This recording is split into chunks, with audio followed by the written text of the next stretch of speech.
All right. Well, Ben, just hold tight a few moments. We'll let some more people come in and then we'll do a quick introduction and get going from there. All right, sounds good. And just we have until 4 o'clock or 5 o'clock, I should say. Yeah, 5 o'clock, correct. Okay, all right, good deal. And So if I you need, figured 45 minutes and maybe 15 minutes, it really is up to you and how how you'd like to progress through the materials. So. okay, good deal, fantastic. Yeah, I can take as little. Well, I tend to go a little long, so if you need to, give me the hook or anything, just let me know. I'll, I can wrap it up. It's no problem. Or if you want to, if you feel like I'm getting a little long on it, just let me know. It's no problem at all. There's just a lot of content to typically go over. Sounds good. Sounds good. All right. Well, we'll wait a few more minutes. We'll probably wait a little bit after 4 o'clock to let people jump in. I know toward the end of the afternoon, everybody's trying to finish up everything and kind of get ready for this. So we'll come back here, do an intro here about 4:03, 4:04. Okay, sounds good. I'm going to go on mute here real quick and Absolutely. finish up things. Just let me know All when right. you want me to jump back on. Will do.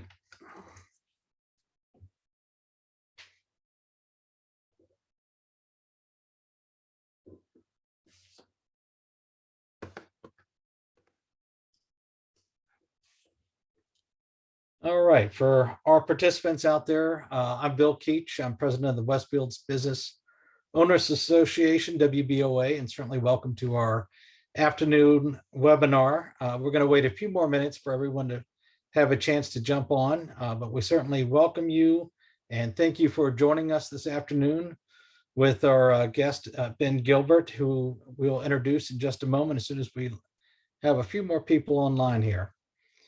But again, we appreciate your time this afternoon and hope you will enjoy the webinar.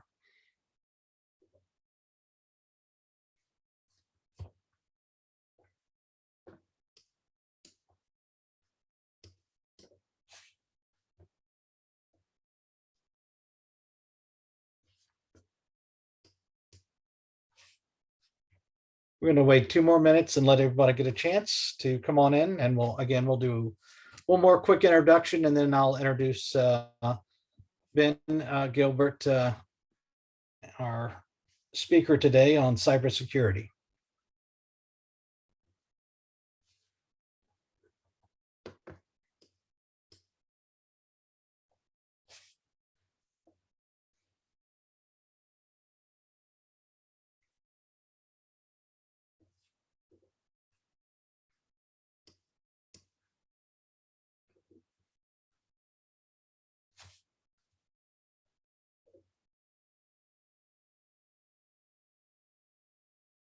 Couple more minutes and we'll get going here.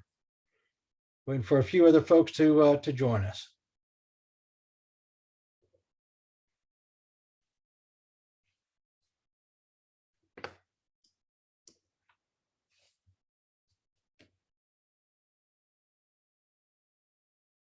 All right. Why don't we go ahead and get started?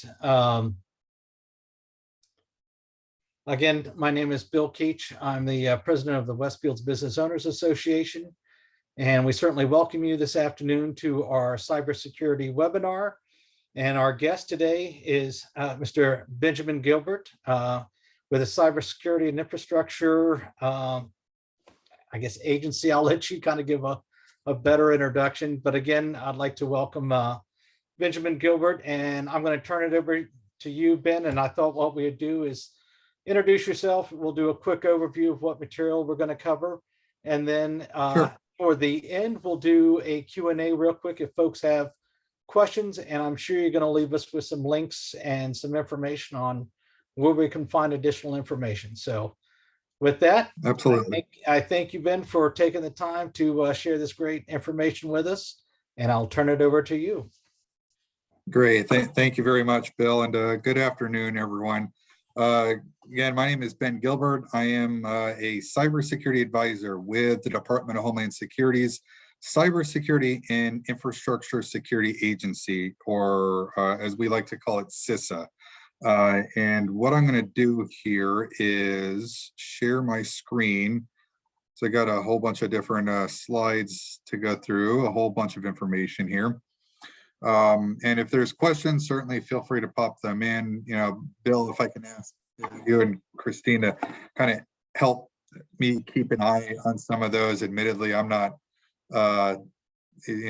terribly used to Zoom, so I have to go back and and it goes with WebEx too. I for whatever reason I get lost trying to find the Q&A section. So if you guys, No worries. When we're all using this mini, I understand. yeah, absolutely. So can you see my screen? Yes. Okay, fantastic. So yeah, and again, this webinar is about essentially cyber threats and cybersecurity resources available to both obviously small and medium businesses and in any public and private sector critical infrastructure organization that's out there.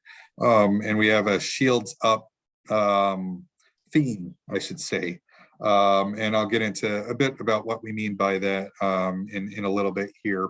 But that said, I would imagine most folks probably have not heard of us, or if you have, it's probably been in the news somewhat recently between some of the various cybersecurity incidents that have gone on, and probably if you can think back in 2020, you may have even heard us in the news, and in fact probably heard our former director Chris Krebs, make the tongue-in-cheek statement that the past elections was the most secure elections in our nation's history. Certainly not going to go into all the details of that, but would say that by and large that is absolutely true. But that said, that's probably when you did last year. You may have heard us in the news, or probably more recently with various advisory alerts that have gone out through us and joint advisories with NSA or FBI and so forth, if you're paying attention to that. For those who haven't heard of us, the Cybersecurity Infrastructure Security Agency, we're one of the newest federal government agencies in the federal government right now.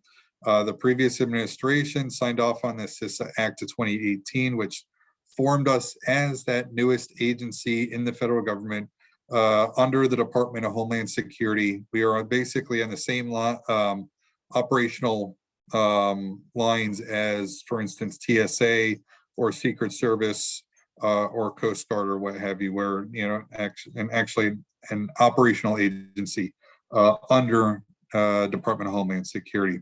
Our mission there in the middle to understand, manage, and reduce risk to our nation's cyber and physical infrastructure. This includes risks such as acts of terrorism, natural disasters, and so forth. Obviously, risk of pandemics, such as the one we are been going through for the past 2 years now, and of course, risk of cyber attacks. And in that vein, we are, as an agency, work very collaboratively with both public and private sector partners out there to work to defend our various critical infrastructure against the various threats that we see today, and also working collaboratively to help to secure our critical infrastructure against the various threats that we see tomorrow. Hence, defend today, secure tomorrow. So I mentioned Shields Up, and Bill and Christine, if there's any questions you want me to add to, through this, just certainly, interrupt me, and so forth. If there's anything pertinent you want me to grab. That's it. Shields Up campaign. So this goes a bit back and in fact, when you're thinking about cyber threats today, and thinking back not just over the past 2 to 3 years with the massive increase in ransomware attacks that we've seen globally, but even ultimately across the nation, and also even in the past just 2 to 3 months, and we've seen for instance Russia heavily increase their cybersecurity activity, or their cyber threat activity, targeting Ukraine in those geopolitical tensions.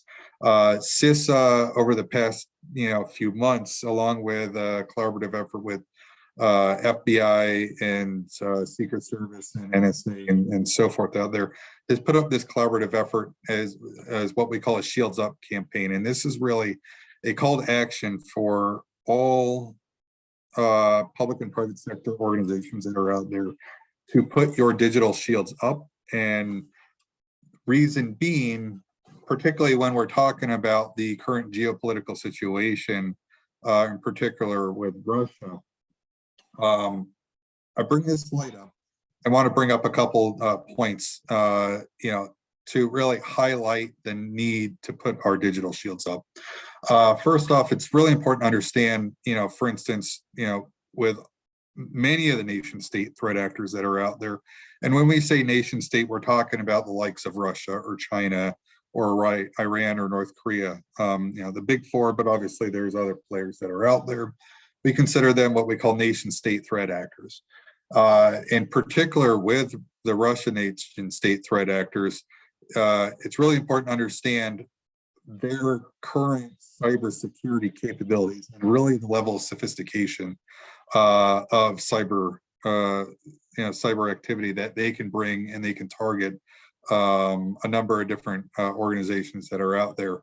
In particular, we wanted to highlight the fact that they have carried out a number of intrusion campaigns directly toward Ukraine's energy sector and energy infrastructure. With this notable, if you're in this field and probably have heard crash override malware, that was a effort that targeted Ukraine's energy infrastructure, which basically targeted common protocols within just what we call industrial control systems equipment within the electric grid over there. This essentially created an extended power outage within Ukraine and a number of different forced takeover of many of their operations that are over there. Back in 2017, Russia also carried out Petya and more notably the not Petya destructive malware campaigns. Petya is one of the earlier versions of ransomware back in 2017, and Russian threat actors actually shortly after the Petya outbreak carried out the not Petya ransomware attack, which is not as much ransomware as it really is just simply put destructive malware. It was basically encrypting data of some of those organizations that they were targeting without the decryption key, and the decryption key is really what's a part of ransomware. When you're talking about destructive malware, that's essentially what this was being destructive and destroying the data that was a part of many of those organizations that they were targeting. However, with Russia being a bit, they have a sense of indifference when it comes to how they target organizations. And what I mean by that is, they really don't care if the organizations they are targeting, there's a bunch of collateral damage as a result of that. And that's essentially what happened with NotPetya. And in fact, it spread globally and inflicted over $20 billion worth of damage as a part of that effort. Another notable example of Russia's cyber capabilities, in particular, the Hatman Triton malware instance. This is an example of malware that specifically targets what we call safety instrumented systems. So for those of you who are not familiar with these types of systems in this type of environment, when you're talking about what we call industrial control systems environments and operational technology environments, those that you oftentimes find in the electric grid and in the energy sector and other utilities that are out there, such as water utilities and so forth. Oftentimes, when you have these critical infrastructure environments with what we call operational technology or industrial control systems, these are basically systems that automate and control, flow control, valve control, and so forth, pushing product through pumps, pushing switches and actuators and so forth, essentially the mechanical operations that, that control a lot of our critical infrastructure out there. Within those systems, there is oftentimes something called a safety instrumented system, or something that's liking. It's basically a system that is designed to fail operations in a very safe and methodical manner, so that in an instance where you have some sort of catastrophic failure, these systems are designed to fail operations in a safe, methodical manner, so you don't end up with some sort of public health crisis, or having lives at stake, if you will. There is actually malware, believe it or not, that targets these systems that are designed to essentially, create a malfunction in these systems so that they cannot fail operations safely, and in a sense create a situation where there actually can be public lives at stake as a result of this. And Russia has created an instance of this back in 2018, and there's actually other more recent instances of this that I won't get into, but just kind of noting their cyber capabilities. Obviously, they have a ton of capability when it comes to creating destructive malware and so forth. The NotPetya is an example of this, but more recent examples, and this is just over the past few months, of the deployment of what we call destructive malware, such as WhisperGate, Hermetic Wiper, Isaac Wiper, Hermetic Wizard, and Caddy Wiper. These are just names of those types of destructive malware that are out there, all of which have been deployed against Ukraine since January of this year. And also worth noting, when it comes to Russia's campaigns, their cyber campaigns, also worth noting, they have a very robust information and foreign influence operations capability. This in particular, the what we call misinformation, disinformation, malware, malinformation, or MDM. We saw this during the 2016 U.S. elections, the 2018 U.S. elections. We saw this during Ukraine's last elections. We saw this also during the 2020 U.S. elections. They have a very robust foreign influence operations and carry out a number of MDM campaigns in regard to this. And so it's really trying to shape the public opinion into what they want that narrative to be. And they're very successful with these campaigns. And I do want to mention this, not to belabor the point here, but I do want to highlight the fact that Russia has these capabilities, and though they have not specifically targeted U.S. infrastructure, U.S. critical infrastructure with these operations, we do know they have a number of times targeted U.S. critical infrastructure to kind of get a better understanding of how our critical infrastructure works. And in fact, if you recall, maybe about 2 or 3 months ago, you may have heard in the news where we were conducting very proactive outreach to U.S. energy partners that are out there, and those who controlled the U.S.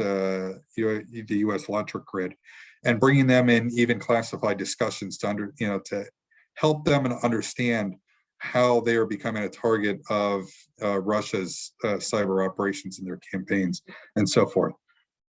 We mention that because if the winds blow in our direction, we want everybody to be aware of Russia's capabilities, and we want everybody to be able to essentially put their digital shields up, be prepared for these potential operations and so forth. So that said, I know that was a lot of information on that slide. I will move on to more generally speaking, other cyber threats that we see out there today, and notably ransomware. Now, obviously, excluding the past 3 months with, the Russian nation state activity that we've seen out there, obviously, front and center in the news over the past 3 to 4 years has been ransomware. And ransomware has been this, I'd say increasing buzz that we keep hearing in the background. That absolutely has become one of the top cyber threats that we see out there today. For those who are not familiar with what ransomware is, and I mentioned this kind of earlier on the last slide, but just to kind of come back to it, ransomware is basically malware. It's malware that's designed to encrypt all the data on your systems. And in order to decrypt that data, you need a decryption key, or what we call a decryptor. And that decryptor is oftentimes what is used and held as ransom. And what these threat actors do is they will deploy these ransomware malware, and it automates the deployment across those different organizations. Then use a number of different tools to be able to do that, and essentially have that malware deployed rapidly across organizations' operating environments. And what happens is all of those computer systems become, their data becomes encrypted. And in order to access that data, you have to have that decryption key, again, that being held as ransom.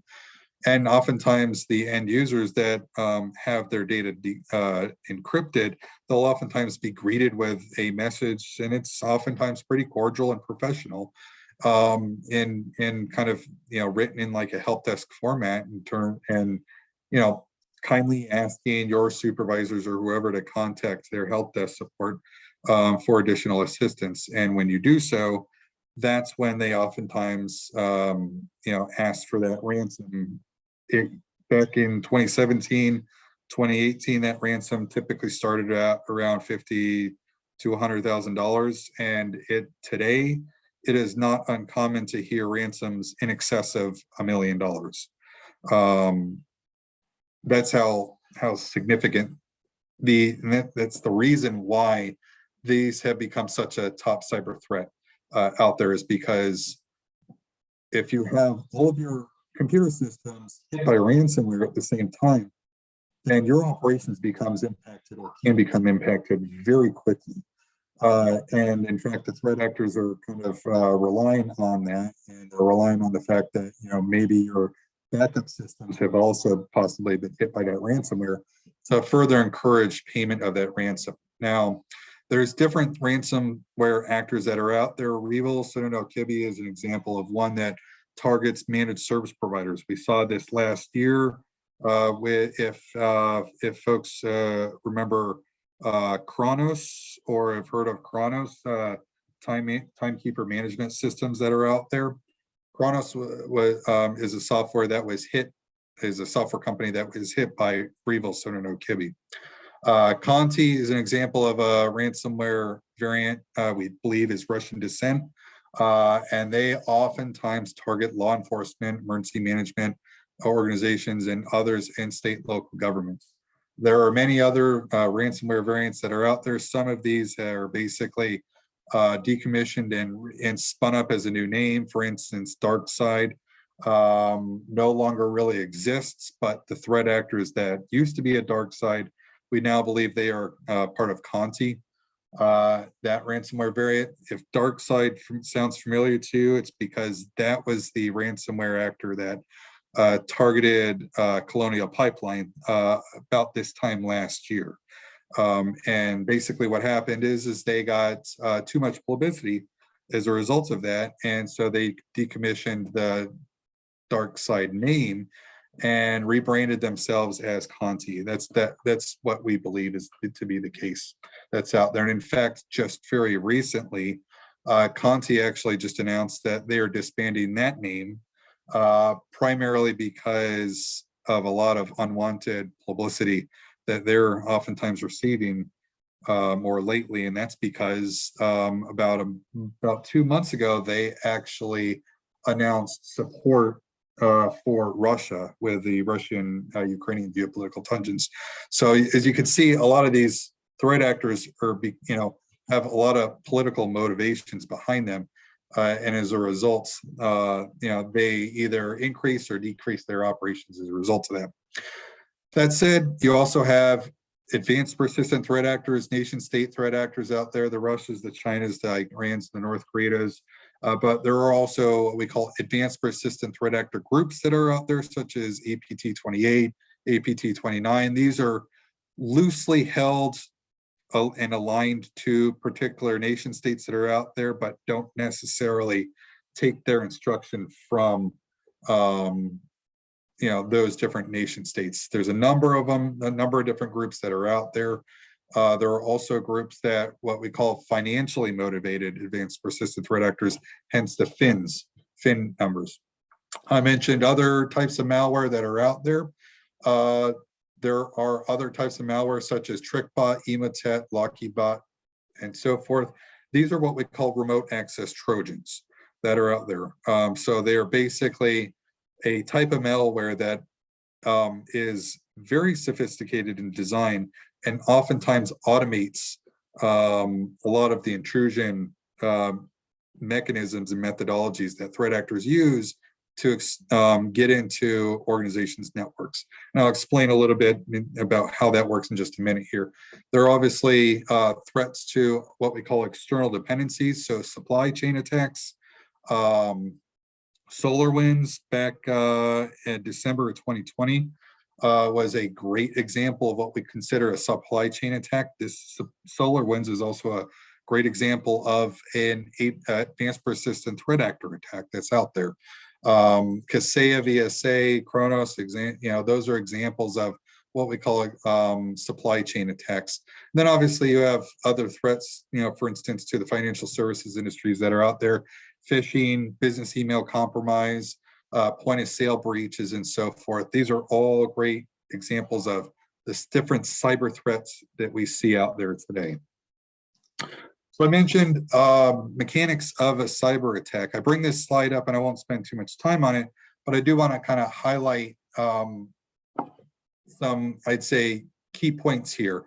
One is that, regardless of the type of cyber attack you're dealing with, whether it's from a nation state threat actor out there or a ransomware threat actor or a hacktivist or whoever, almost pretty much any ransomware attack at a very high level, you can attribute it to this type of essentially flow, if you will, or a methodology. Almost always starts with external reconnaissance, open source research, doing as much of that open source research on that company that's being a target through all sorts of different applications that are out there, looking on social media and social networking profiles, through such as LinkedIn, understanding the employees that work at that organization through there.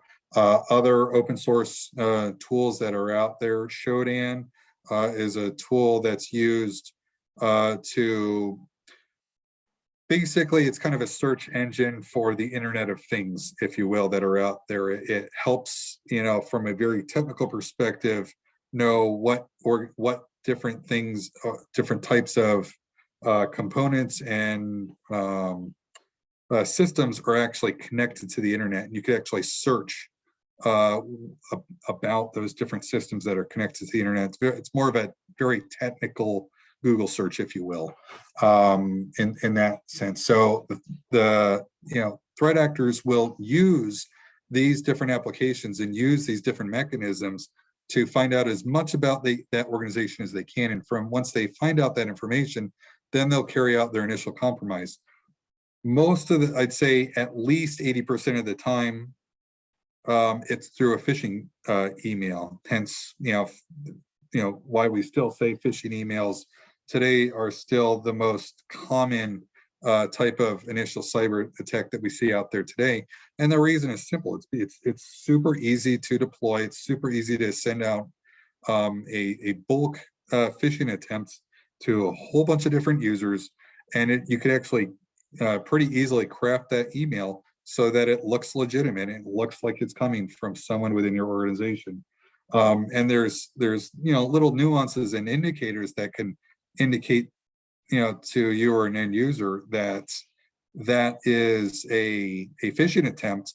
But most often than not, most often those phishing attempts are so well crafted that they're, usually pretty successful.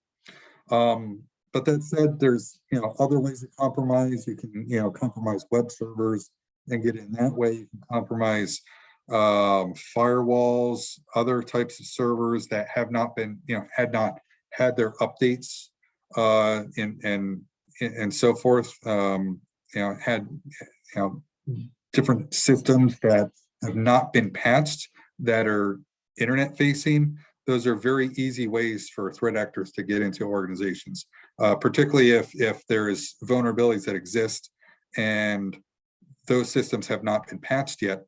Very easy for different threat actors to essentially, exploit those and essentially walk in the front door, if you will, to those organizations digitally.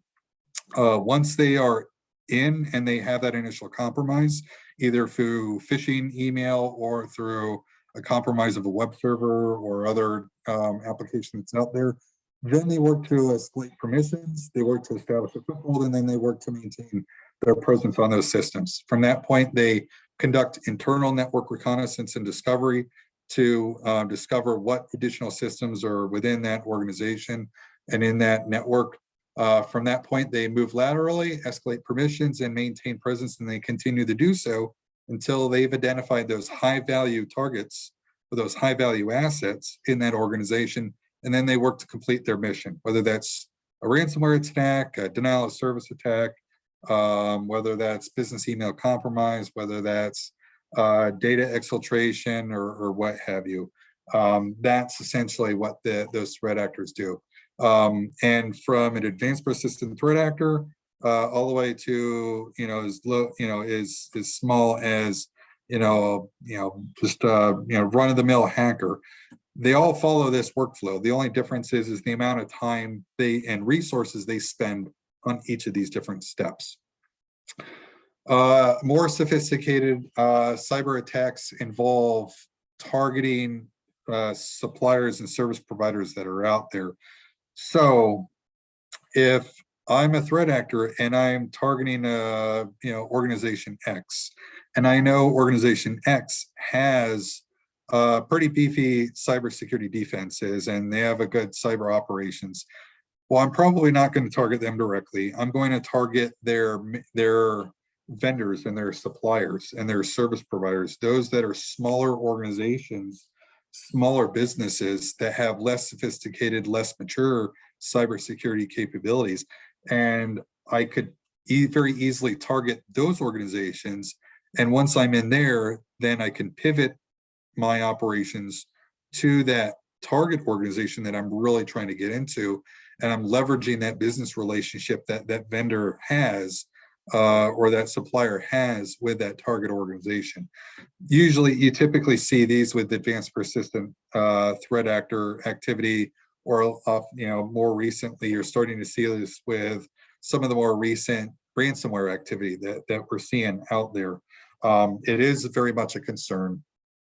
Again, who is the target when it comes to this? Smaller organizations, pre-existing organizations with those pre-existing relationships that they can leverage those pre-existing relationships and essentially pivot operations from a smaller organization to the larger organization.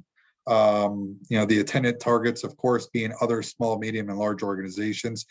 An important thing to note here too, all sectors and all organizations are potentially a target of a cyber attack. It's not just the big organizations that are out there. As I mentioned in the previous slide, a smaller vendor or a smaller supplier or an organization, anybody in that supply chain, if you will, can potentially be a target. And anybody within the organization could potentially be a target of a cyber attack as well. Not because of who they are in the organization, but because the access to the information that they have. Everybody in an organization has some level of access to information, and it's that access to information that becomes valuable to the threat actor. It's not who in the organization, but that access that becomes the driving factor of why that organization might potentially be a target. So now that I've gone through all of that, wanted to highlight some protective measures that organizations can and really should be doing. This goes across the board. Every organization out there really ought to be thinking about doing all of these different things. Having an inventory of, all of your people, processes, technology, and information. You can't protect what you don't know, you don't have. So it's really important to have that inventory of all of those different people, all of the different technology and information. That includes not just hardware, but also includes software as well.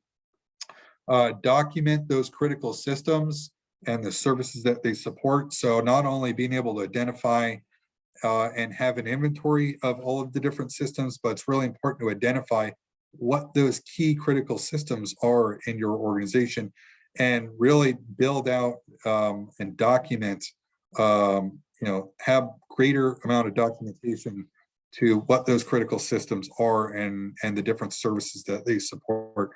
Have a plan for responding to a cyber incident. This is related because, particularly now when you're dealing with, a threat such as ransomware, it's really important to have a plan built out on how you're going to respond to something such as ransomware before that occurs. When ransomware occurs, it really can be debilitating and paralyzing to the entire organization. And that is not the right time to try to figure out who you need to reach out to or who you need to contact. You want to be able to build that, have those relationships built beforehand, and you want to be able to have that plan for responding well beforehand as well. Also having backups. Obviously, having backups is something that I think everybody knows and understands they need, but time and time again, particularly when it comes to ransomware, organizations are finding out, unfortunately the hard way, that those backup systems were either not working properly or they were not configured properly. And if your backups get hit by ransomware as well, then those backups become frankly worthless to that organization. And threat actors like to target backups as those first places because it further encourages organizations to potentially try to pay for that ransom in that case. So really important to have those backups and make sure that they're tested regularly, and also make sure that those backups are not on the same network as your normal operations are on. Deploying and update and endpoint protection, antivirus detection on all servers and workstations. Everybody knows this, but it's still that one computer in the corner that might get turned on only once a week that doesn't have up-to-date endpoint detection on it, and that's usually oftentimes that initial attack vector, that initial entry point that threat actors use to then find ways to get around the rest of the organization. Deploying or turning on logging for all network appliances, servers, and services. Really important, particularly when you're dealing with a cyber attack. You want to know where that initial entry point was. And the best way to figure that out is by having logging turned on so that you can trace back where that initial entry point was. Develop and implement a comprehensive patch management process. This is super critical. Time and time again, when you're hearing about these cyber attacks that occur, from Colonial Pipeline to any of the ransomware attacks that have been occurring, to any of the disruptive operational cyber attacks that create disruption to operations. Time and time again, you can very easily point those cyber attacks, more often than not, to a system that did not have their patches updated, or did not have their systems updated to for those systems to be patched and the vulnerabilities to be patched.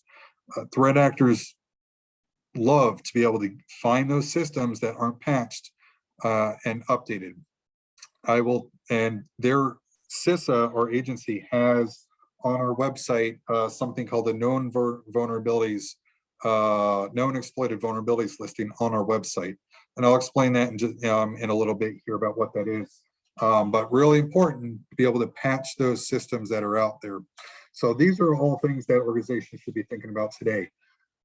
what you're thinking, organizations should be thinking about doing tomorrow and very soon, implementing strong identity management practices. This includes deploying multi-factor authentication on any system that connects to the internet, particularly if it is a system that controls your user access and your user management. Super important to have multi-factor authentication in place, because the reality is passwords just simply are not sufficient. Even very strong passwords are simply no longer sufficient, because there can be ways around those strong passwords quite easily.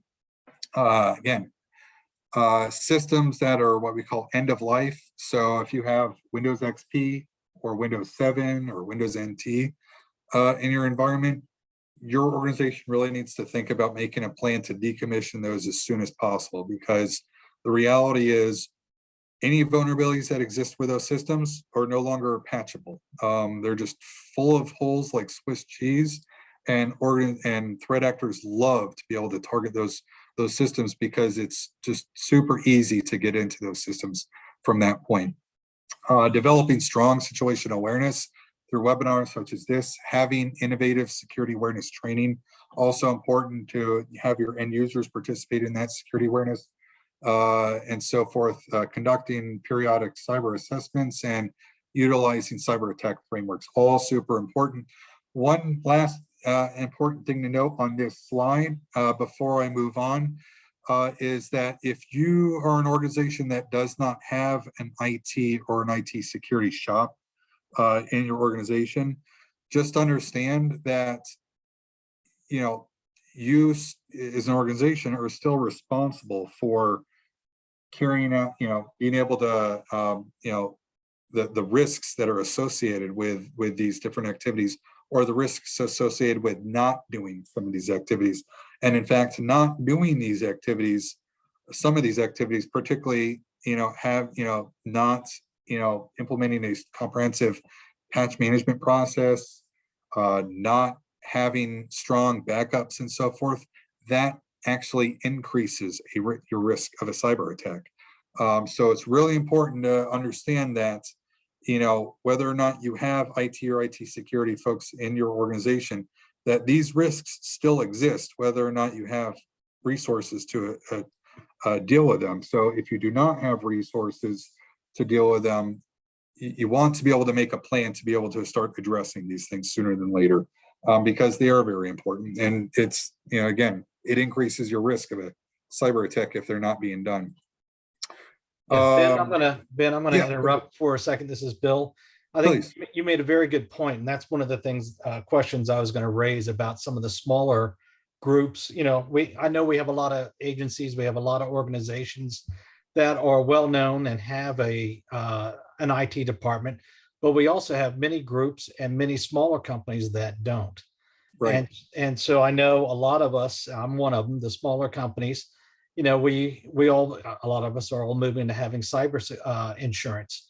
And so part of the cyber insurance requirement now, requires us as smaller companies to have a plan to respond to incidents, to, Absolutely. have a lot of these things that you just highlighted. So I think that's another thing to really help and focus on is, what do we as individuals working in these small companies and as small companies or ad hoc work groups, now that we're working from home and out of the office, what resources do we have and what steps and things can we do to help make sure we're operating properly in this digital world?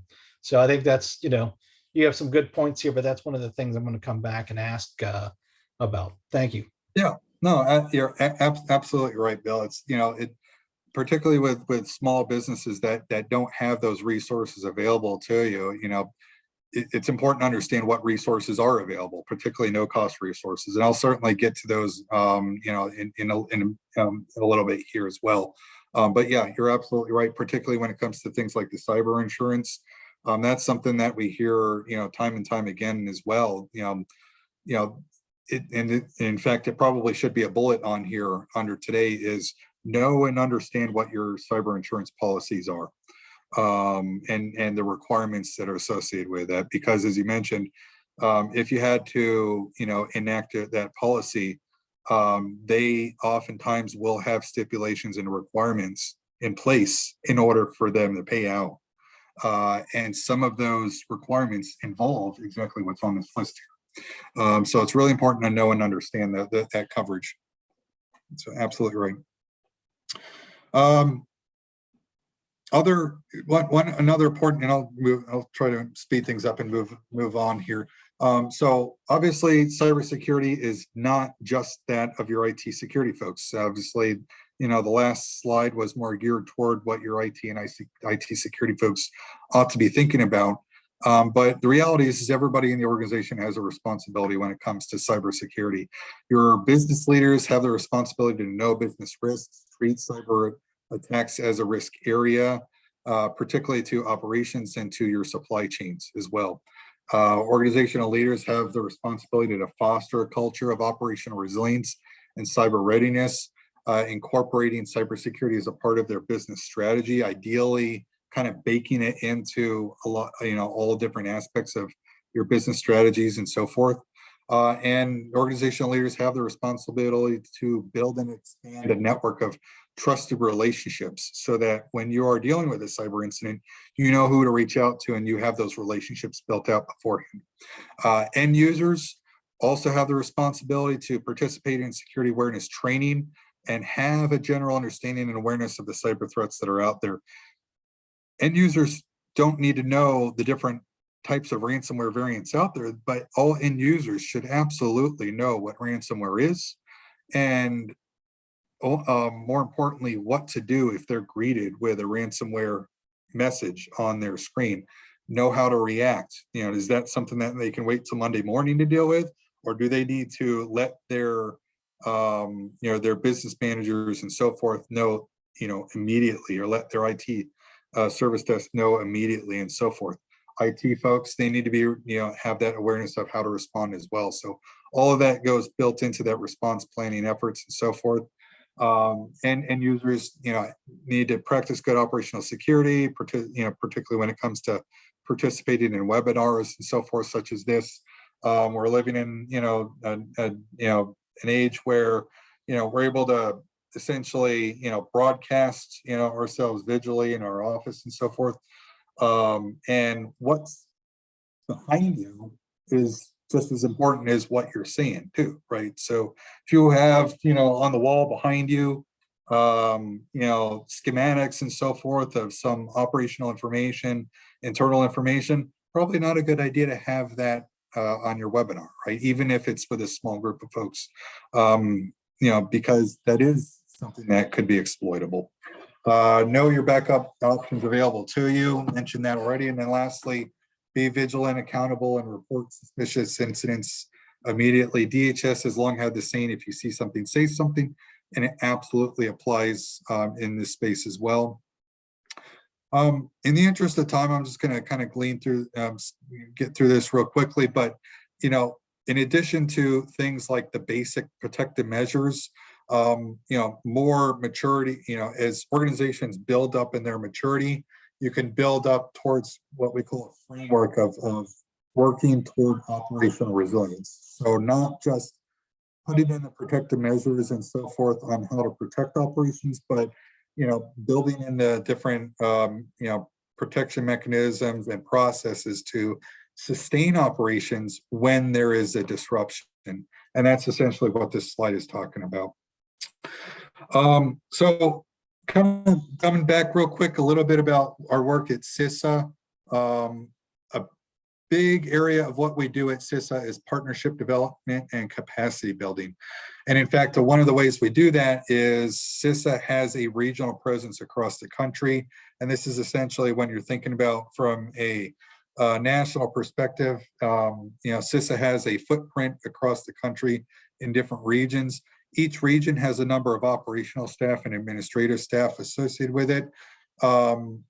I, as a cybersecurity advisor, are one of those operational staff within this region. I'm actually the cybersecurity advisor based out of Virginia. As well, we have cybersecurity advisors across all 50 states and starting to work on different territories. And in fact, just this week, we are actually onboarding our newest cybersecurity advisor, who's going to be based out of Washington, D.C. And once he gets his feet underneath him, I'm certainly happy to introduce folks to him if you're in the DC area as well. So going back to resources available, particularly there are a number of no-cost resources available to both public and private sector partners that are out there. A number of different preparedness activities. In fact, we have 10 different cybersecurity assessments ranging from various strategic and tactical and technical levels, all the way up, to the 10,000-foot view level of, focusing on process maturity and operational resilience through something what we call the Cyber Resilience Review, all the way down to the lowest levels such as pen testing services and vulnerability scanning services. These are all free, no-cost services that we have available at CISA. If you are interested, I highly encourage you to reach out to me directly so that I can kind of work with your organization on which one of those assessments make the most sense for your organization and so forth. We also have a number of different cybersecurity training and awareness resources and products. A lot of them are available on our website. So we have a CISA exercises group that conducts a number of what we call tabletop exercises, and in fact, on our website, we have a number of what we call tabletop exercise packages. They're basically tabletop in a box templates, if you will, on how to conduct a tabletop exercise. These are great for if you have an incident response plan in place, or if you don't have one, if you're trying to tease out what kind of information you want to have in there. Tabletop exercises are a great way to test what that actually looks like in kind of a room setting, if you will. A number of different informational products and recommended best practices that are on our website, to include a lot of the advisory alerts that CISA and even joint advisories that CISA, along with FBI and NSA and other federal agencies and even international partners that are out there, that we're pushing out really proactively to get that messaging out so that it raises the awareness of what those threats are and what organizations can and should be doing about it. CISA does have a response assistance capability. You can report cyber incidents to us, and we do have an ability to walk you and talk you through how to respond to that cyber incident and so forth. Particularly if you don't have a cyber insurance provider or so forth, if your cyber insurance provider can and should absolutely be a part of that notification chain. But if you don't have one, we can certainly help talk you through potentially how to respond to a significant cyber incident that is impacting your organization's operations. We do have a malware analysis lab if you do have more sophisticated capabilities, and you can, if you wanted to submit malware samples to us, we have the ability to conduct an analysis and provide a report and back to you. And then lastly, cybersecurity advisors. Like I said, I'm one of now 63 cybersecurity advisors across the country. My role in a nutshell, and the role of other cybersecurity advisors out there, is to essentially be the boots on the ground, face-to-face touch point to our agency and kind of introduce organizations and advise organizations, kind of like an advisory CISO, if you will, on how to best increase your cybersecurity capabilities in your cybersecurity posture within that of the organization, and really ultimately that of our nation that's out there. We participate in a number of different working groups, workshops, and so forth, provide advisory assistance to individual organizations. And we also have that incident response coordination piece. So if you are dealing with a cyber incident and you can't figure out who else to turn to, you can certainly reach out to me directly, and I can help steer you toward resources that are going to help or help to elevate that incident up to the federal government level as necessary. There is the contact information here if you wanted to report a cyber incident to us, and I'll actually have that to the last screen. Also note, I mentioned this earlier, the known exploited vulnerabilities catalog. This is the link to that on our website. There is also a stopransomware.gov. This is basically a one-stop shop for federal government resources that are available to organizations to help raise awareness of ransomware out there, and more importantly, how to respond and recover from ransomware effectively. And then lastly, and this is in particularly to our Shields Up effort, not only do we have this list of no-cost resources available to organizations, but CISA has actually created a website or a web page of a number of other free cybersecurity resources that are available out there as well. Some of these are from vendors out there that offer a free version of their tools and so forth that are out there. So, really important to note, there are free resources that are out there for organizations. And with that said, I'll just kind of finish up with this slide to say, for takeaway out of this webinar, one, come out to our website, become familiar with CISA, become familiar with the Shields Up web campaign and our webpage that's up there on our website. A lot of great information.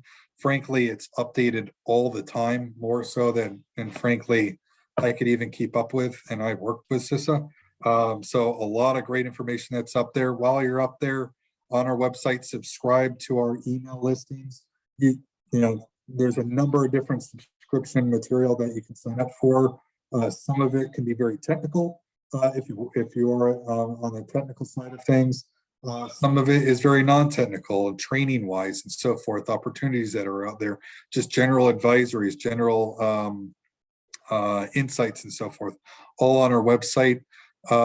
Engage your local cybersecurity advisor, cybersecurity state coordinator. I'm the cybersecurity advisor with all of Virginia, and up until this week also was cybersecurity advisor for DC, and happy to connect you with anybody across the country if you need to as well. Signing up for cyber hygiene services,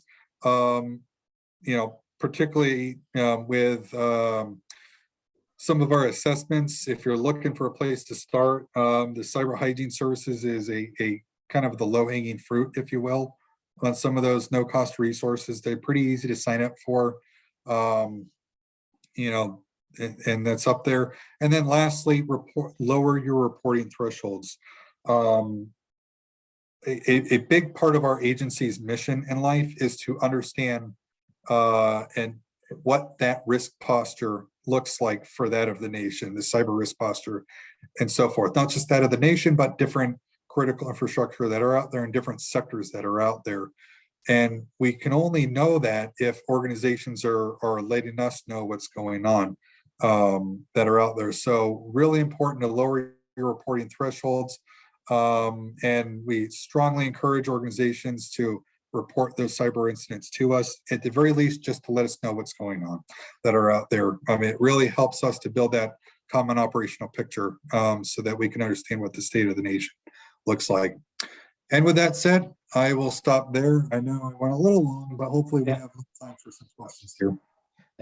Thank Ben. This has been great. I think we could certainly do 2 or 3 more of these with more in depth on each one of these, but I greatly appreciate your time. We do have one question. I'll read it out. What is the best, what is the best first step for small businesses to get started making a plan for cyber and data security? So I guess as a small, where do we begin? What's the first step? No, that's a very good question. And honestly, it's a question I get a lot. And with small businesses, that can be a very difficult and daunting task, right? Knowing even where to start with something like that. What I would suggest is, I don't know if I can go on our website. Let's see here. If I go real quick, just hopefully I have enough time here to point everybody to what this looks like. If you go to our website, this is what it looks like. It changes almost on a daily basis.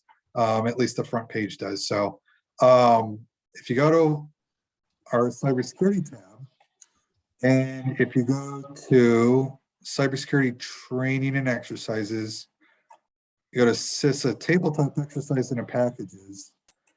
Click on this. I know this is kind of digging deep into our website here, But if you can manage to find your way here, there's a whole list of different tabletop exercise and packages.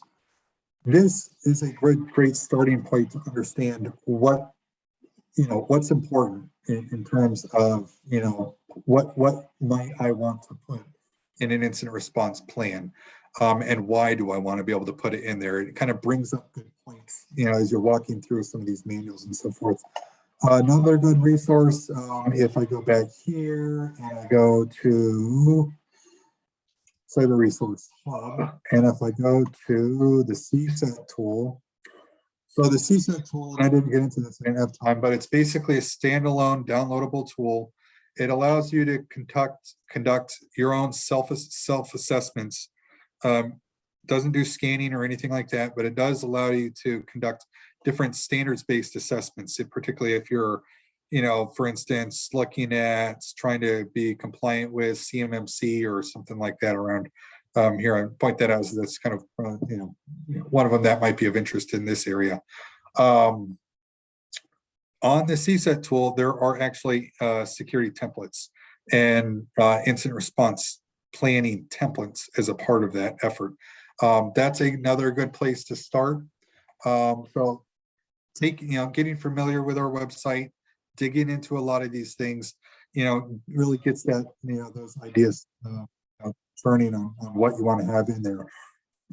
Key things to have in a response plan: points of contact, key points of contact, both internal and external, and what everybody should be doing, and who they need to contact, when they need to contact who, and what that process looks like if you're dealing with a cyber incident.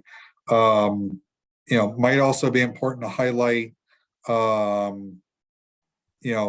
to do with ransomware. Might also be important to highlight, who your IT insurance providers are and so forth in there. So that's generally speaking what you want to have in that incident response planning effort. There is a ton of resources that are out there. Just, it frankly just takes a bit of time to find them all, but there's a lot of them that are out there. All right, thank you. Do we have any other questions from any of the attendees? I'm sure we will put this recording, we will post this on our website. We'll probably cut out a little area in the website as well to put some additional resources that some of these companies and organizations can research or connect with. So, and I think, this has been very informative, and I think there's some areas here that we would like to probably invite you back for to dig in a little bit more, considering we really have in Westfields, we have everything from retailers to vendors to all the way up to agencies in our community. So we cover and government contractors, we cover them all. But I think that certainly there's some areas here where we could, find some common grounds and maybe some special, content that we could, cover in the next one. But I think as an overall, this has been great. Ben, I certainly appreciate all of your time and your efforts. I know we tried starting this off right before the pandemic, and Yep. so it's been a while, but I'm glad we finally got back to doing it, and I hope we will have more of these that we can share with our community. And again, I thank all of our guests, and if there's no other questions, we will say goodbye. Let's just wait a second, see if there's any other questions. Again, if you have questions, you can put it in the chat down below. And certainly, if there are any other questions, you can certainly email us or email myself, Bill Keach, at keachco.com, and I'll be happy to forward that on to Ben and see if there's any other additional answers or questions we can help provide. But that being said, with no other questions, Ben, I thank you and thank all of our attendees for joining us in today's webinar. And hopefully we'll have another one sooner than later. So again, thank you very much, Ben. No problem. Thank you very much, Bill. Have a good afternoon, everyone. Likewise. Thank you. Take care. Bye-bye.